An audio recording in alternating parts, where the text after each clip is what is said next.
A retired Air Force civil engineer and former youth soccer coach taken into custody by federal agents Wednesday.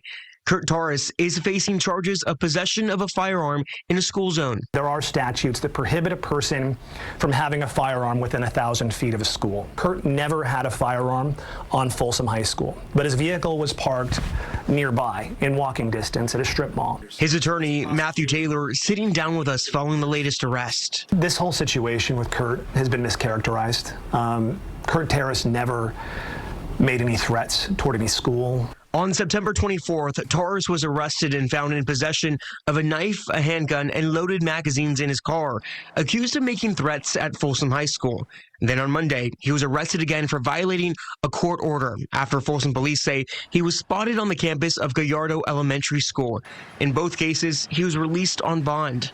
Now the FBI is involved. I mean, school shootings have been an issue for a long time, and so I could see why the feds might be called in to get some support and assistance. Rachel Van Cleef, a criminal law professor with McGeorge School of Law, cites the Gun-Free School Zones Act of 1990 as a reason for Torres' latest arrest, saying Torres could face both state and federal charges. Because the state and federal jurisdictions are considered separate sovereigns, and so that doesn't violate double jeopardy protections.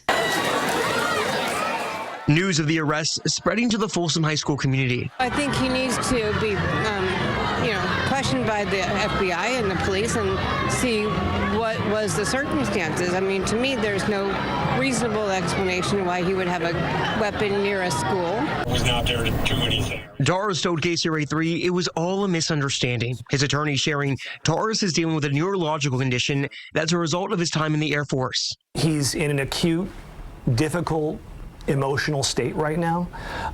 He's not violent, but he's concerned, right? He's not a danger, but he's going through a very difficult time and is in a personal pressure cooker. Now, Torres' initial federal court appearance is slated for tomorrow at 2 p.m. The Sacramento County DA is expecting to deny him any bond on his local charges. Live in downtown Sacramento, I'm Andres Valle, KCRA 3 News. Andres, thank you.